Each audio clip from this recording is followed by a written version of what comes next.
बच्चों, कैसे हैं आप सभी? मैं आशा करती हूँ आप सभी लोग स्वस्थ एवं प्रसन्न होंगे। आज हम हमारा पाठ सफेद मुर्गा को पढ़ेंगे और समझेंगे। तो आइए इस पाठ को हम प्रारंभ करते हैं। ये है हमारा पाठ 8 सफेद मुर्गा।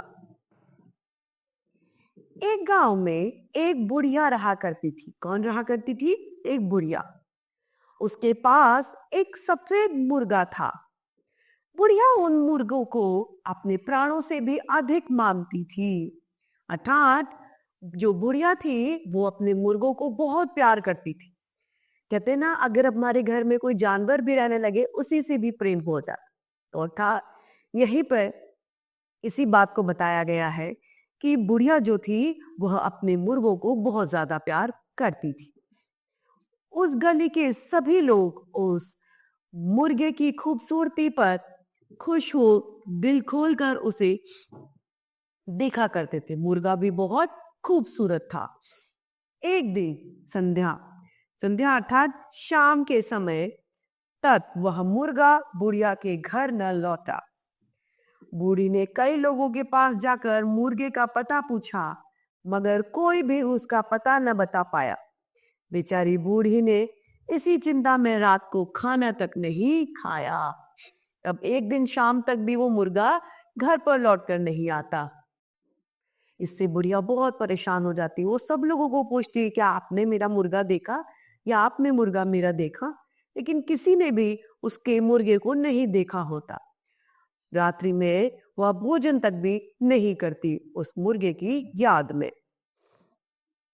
वास्तव में बात यह हुई कि बुढ़िया का मुर्गा 3-4 गलियां पार करके वहां के मुर्गों में मिल गया। अब सच में हुआ क्या था कि वो थोड़ा सा दूर घर से जाकर, जो मुर्गे बहुत सारे वहां रहा करते होंगे, उनमें जाकर मिल गया था और दाना चुगते चुगते वहीं रह गया। उन मुर्गों के मालिक सुंदरदास ने अपने मुर्गों को पुकारते वक्त बूढ़ी के सफेद मुर्गे को भी देखा। अब क्या हुआ? जो मुर्गे का मालिक था उनका नाम क्या था? सुंदरदास। सुंदरदास ने क्या किया? अपने मुर्गों के साथ साथ उस बुढ़िया के मुर्गी को भी देख लिया। उस सुंदर और चमकने वाले मुर्गे को देखते ही उसे हड़पने का लोभ उसके मन में पैदा हो गया। अब बुढ़िया का मुर्गा तो बहुत सुंदर था। उसे देखते ही सुंदरदास के मन में यह बात आ गई कि क्यों ना मैं इस मुर्गे को भी अपना बना लूं, क्यों ना इस मुर्गे को हड़प कर लूं। इस पर उसने सफेद मुर्गे को पकड़ा और उस पर पीला रंग पोत कर अपने घर में रख लिया। अब उसने क्या किया? चालाकी की वजह से उसने उस मुर्गे पर कलर कर दिया, रंग कर दिया। अब वह मुर्गा तो सफेद था, लेकिन उसने उस पर मुर्गे पर पीला रंग कर दिया। रात भर वह मुर्गा सुंदरदास के घर पर रहा।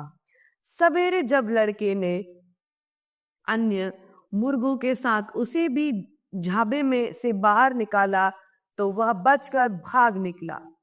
यह खबर मालूम होते ही सुंदरदास उसकी तलाश में चल पड़ा। अब जैसे ही उसे पिंजरे से बाहर निकाला गया सुबह होने पर, तो वह मुर्गा बचकर वहां से भाग निकलता है।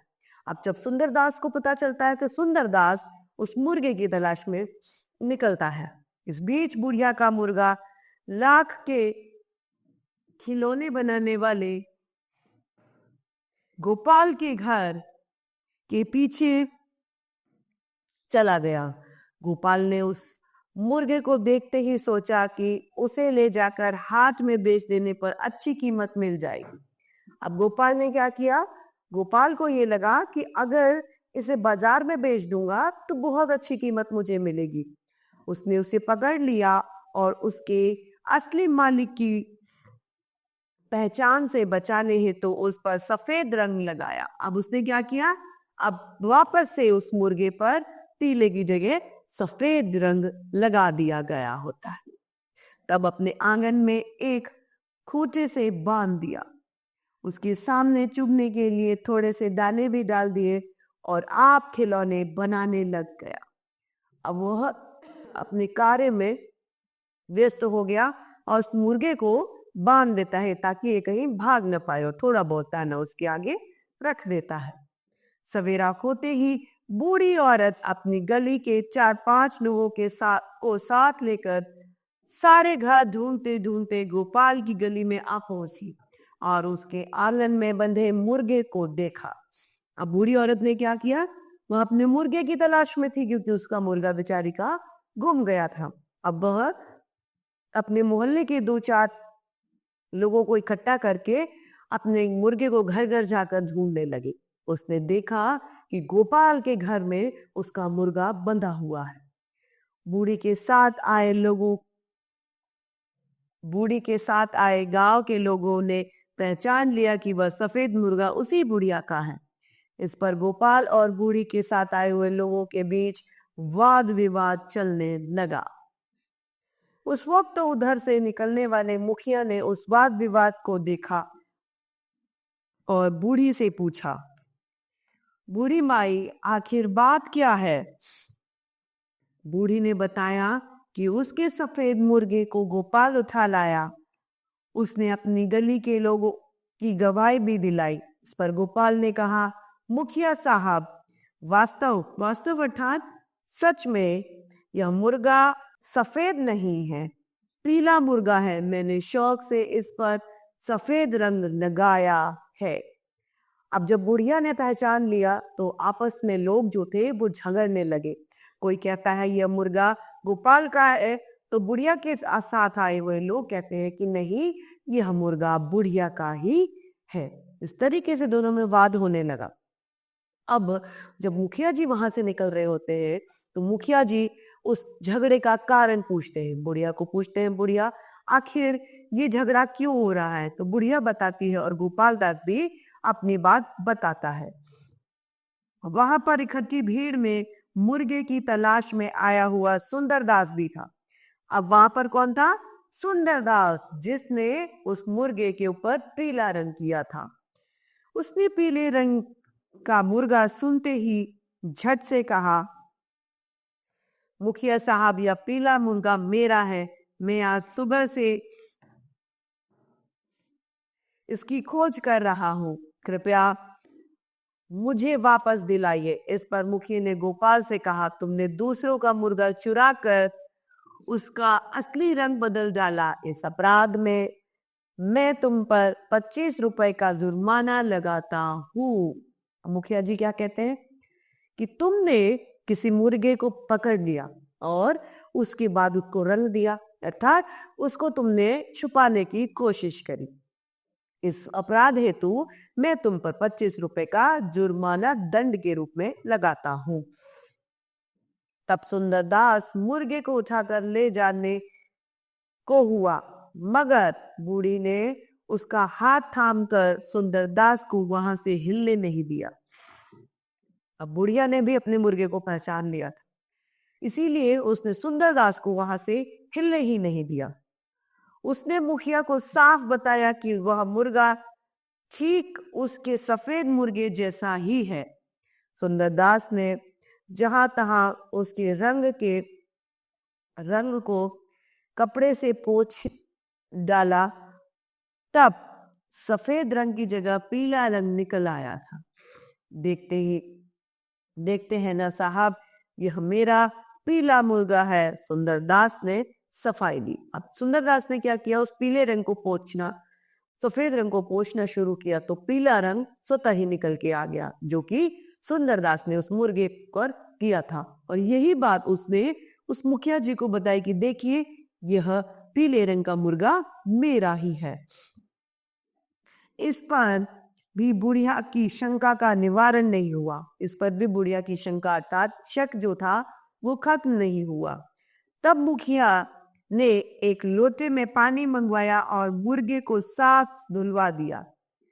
इस पर वह पहले सफेद रंग का पानी निकला, फिर पीले रंग का, अंत में मुर्गे का असली रंग प्रकट हो गया। अब क्या हुआ, सफेद रंग भी धुल गया और फिर से पीला रंग भी धुल गया, लेकिन अब जो मुर्गा था वो अपने स्वयं के रंग में अर्थात सफेद रंग का हो चला। सुंदरदास, यह क्या है? तुमने अपना मुर्गा पीला बताया और साफ करने पर यह सफेद मुर्गा निकला। मुखिया ने मजाक उड़ाया। अब उसकी खिल्ली उड़ाने लगे क्योंकि सबको पता चल गया था कि यह मुर्गा पीला नहीं सफेद ही है। जी, मेरी ही भूल थी। मैंने सोचा था कि यह मेरा पीले रंग का मुर्गा है, सुंदरदास ने कहा और वहां से खिसकने को हुआ। सुंदरदास अपनी बात को शुगर कोट करते हुए वहां से निकलने की कोशिश करता है।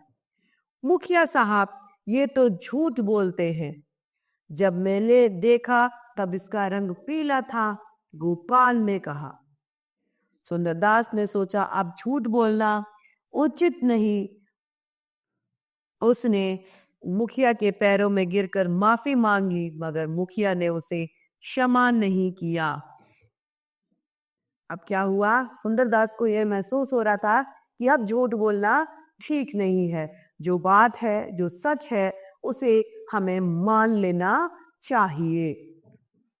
दूसरे के मुर्गे को पकड़कर रंग बदलने के अपराध में गोपाल के साथ सुंदरदास को भी 25 रुपए का जुर्माना लगाकर बुढ़िया को देने को कहा। अब गोपाल के जैसा ही दंड सुंदरदास को भी मिलता है। सुंदरदास और गोपाल दोनों को दंड मिलता है कि 25 रुपए का जुर्माना आप बुढ़िया को देंगे। 25 रुपए का भुगतान बुढ़िया को किया जाएगा। दोनों ने बूढ़ी के पैरों में पड़ कर क्षमा करने की प्रार्थना करी। बूढ़ी ने रहम खाकर कहा, मुखिया साहब, आप कृपा कर इन दोनों को छोड़ दीजिए।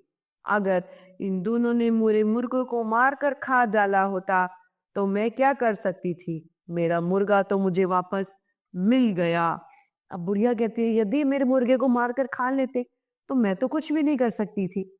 कृपा करके मुखिया साहब, आप इन दोनों को छोड़ दीजिए, ऐसी मेरी आपसे विनती है। सुनो भाई, इस बुढ़िया की भलमनसी को देखकर ही सही तुम दोनों को अपनी कुबुद्धि को बदल डालो। यह बात समझाकर मुखिया वहां से चला गया। इसके बाद बुढ़िया खुशी खुशी अपने सफेद मुर्गे को घर ले आई और उसकी दीठ उतारी। अब बुढ़िया अपने घर आ जाती है और अपने मुर्गे को भी दे आती है। उसके बाद जैसे एक माँ अपने बच्चे की नजर उतारती है, दीठ अर्थात नजर उतारना, उसी तरीके से बुढ़िया भी अपने मुर्गे की नजर उतारती है। तो इस तरीके से हमारा ये पाठ समाप्त होता है। अब इस पाठ की समाप्ति के बाद हम इसकी शब्दार्थ और अभ्यास कार्य को देखते हैं। तो सबसे पहले इसके शब्दार्थ हैं संध्या अर्थात शाम, बूढ़ी मतलब वृद्धा, पैदा मतलब उत्पन्न, खबर मतलब समाचार, वास्तव मतलब हकीकत या सच में, निवारण मतलब समाधान, प्रकट मतलब सामने आना, क्षमा मतलब माफी, अपराध अर्थात गुनाह, और दीठ मतलब नजर। अब है अभ्यास कार्य, जिसमें प्रथम है बातचीत के लिए। बताओ क्या पढ़ा? क, चोरी करना अच्छी बात है या बुरी? यदि बुरी बात है तो कैसे? चोरी करना बुरी बात है क्योंकि चोरी एक अपराध है जिसका नतीजा दंड ही मिलता है। ख, क्या आपने कभी चोरी या झूठ बोला है? जी, हमने कभी चोरी नहीं करी, पर हो सकता है शायद अनजाने में हमने झूठ बोला हो। ग, इस कहानी से आपको क्या सीख मिलती है बताइए। इस कहानी से हमें सीख मिलती है कि चाहे हम कितना ही झूठ क्यों ना बोले, लेकिन सच्चाई अंत में सामने आ ही जाती है। अतः हमें कभी भी झूठ का सहारा नहीं लेना चाहिए। घ, बुढ़िया का मुर्गा इस रंग का था। बुढ़िया का मुर्गा सफेद रंग का था। अब लिखने के लिए पहला प्रश्न है, रिक्त स्थान भरिए। एक गांव में एक रिक्त स्थान रहती थी, बुढ़िया रहती थी।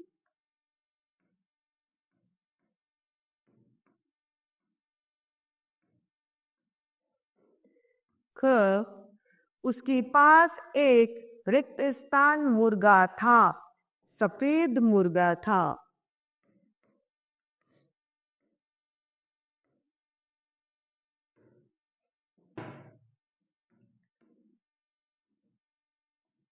ग, एक दिन रिक्त स्थान के समय मुर्गा घर न लौटा।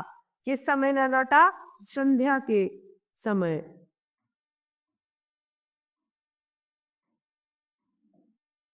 घ, सफेद मुर्गे को रिक्त स्थान उठा लाया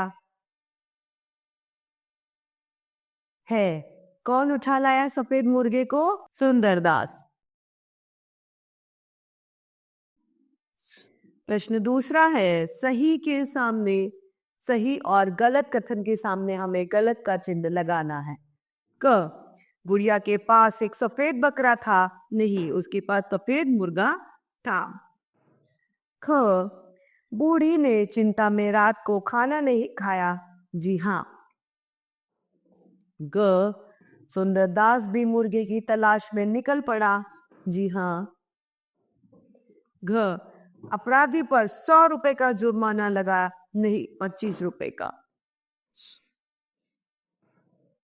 प्रश्न तीसरा है, सही शब्द पर गोला लगाइए। यहाँ पर हमें शब्द दिए गए हैं, उनमें जो सही शब्द होगा वर्तनी की दृष्टि से उन पर हमें गोला लगाना है।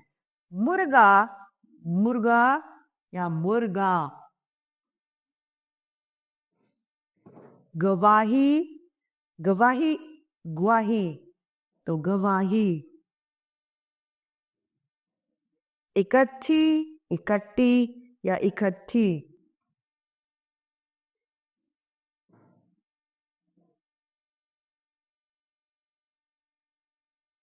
प्रश्न चौथा, निम्नलिखित प्रश्नों के उत्तर दीजिए।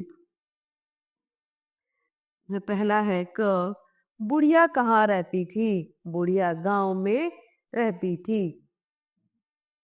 क, कौन बुढ़िया को बहुत प्यारा था? बुढ़िया का सफेद मुर्गा बुढ़िया को बहुत प्यारा था। ग, रात को बुढ़िया भूखी क्यों सो गई? रात्रि संध्या के समय तक जो बुढ़िया का मुर्गा घर नहीं लौटा, अतः वह चिंता और दुख की वजह से बुढ़िया भूखी सो गई। घ, गोपाल ने क्या सोचा? गोपाल ने सोचा कि यदि इस मुर्गे को मैं हाट में बेचूं तो बहुत पैसे मिलेंगे। ड, सवेरा होते ही बुढ़िया ने क्या किया? सवेरा होते ही बुढ़िया 4-5 लोगों को लेकर अपने मुर्गे की तलाश में घर घर जाने लगी। च, गोपाल और सुंदरदास ने बुढ़िया से क्या प्रार्थना करी? गोपाल और सुंदरदास ने बुढ़िया से क्षमा की प्रार्थना की। अब है हमारे पास बहुविकल्पीय प्रश्न, जिसमें हमें सही के सामने सही का निशान लगाना है। पहला, एक रिक्त स्थान में एक बुढ़िया रहती थी। शहर में, नगर में या गांव में? एक गांव में। दूसरा, बुढ़िया अपने मुर्गे को रिक्त स्थान से भी अधिक प्यार करती थी। प्राणों से, बकरे से या बच्चों से, वह प्राणों से भी अधिक अपने मुर्गे को प्यार करती थी। अंत में मुर्गे का असली रंग प्रकट हो गया। ढंग, रंग या अंग, तो रंग प्रकट हो गया। चौथा, बुढ़िया खुशी खुशी अपने सफेद रिक्त स्थान को घर ले गई। मुर्गे, खरगोश या तोते मुर्गे को घर ले गई। शब्दों का खेल, जिसमें पहला है, शब्दों को शुद्ध करके लिखिए। पहला, कर्मचारियों, तो कर्मचारियों।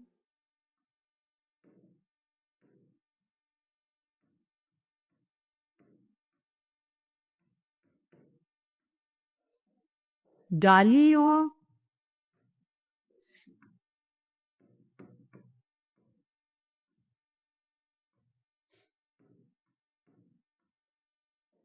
हर हरियाली, हरियाली,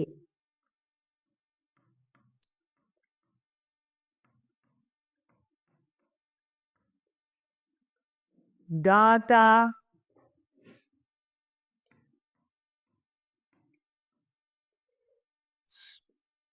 स्वीकार, स्वीकार,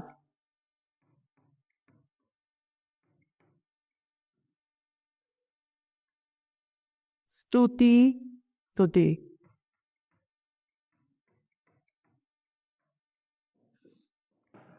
अब है प्रश्न दूसरा, वाक्य बनाइए। यहां हमें क्या करना है? वाक्य बनाइए।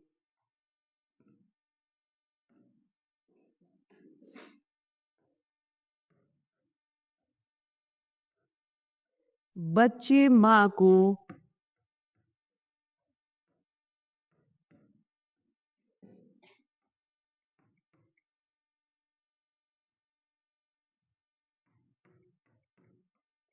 प्राणों से भी प्यारे हैं।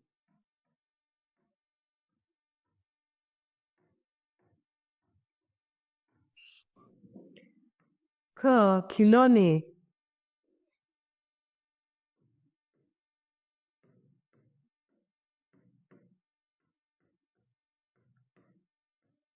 खिलौने वाला आया है।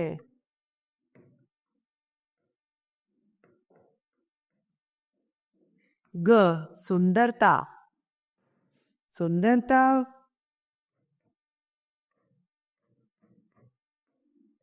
कर्म से सिद्ध होती है।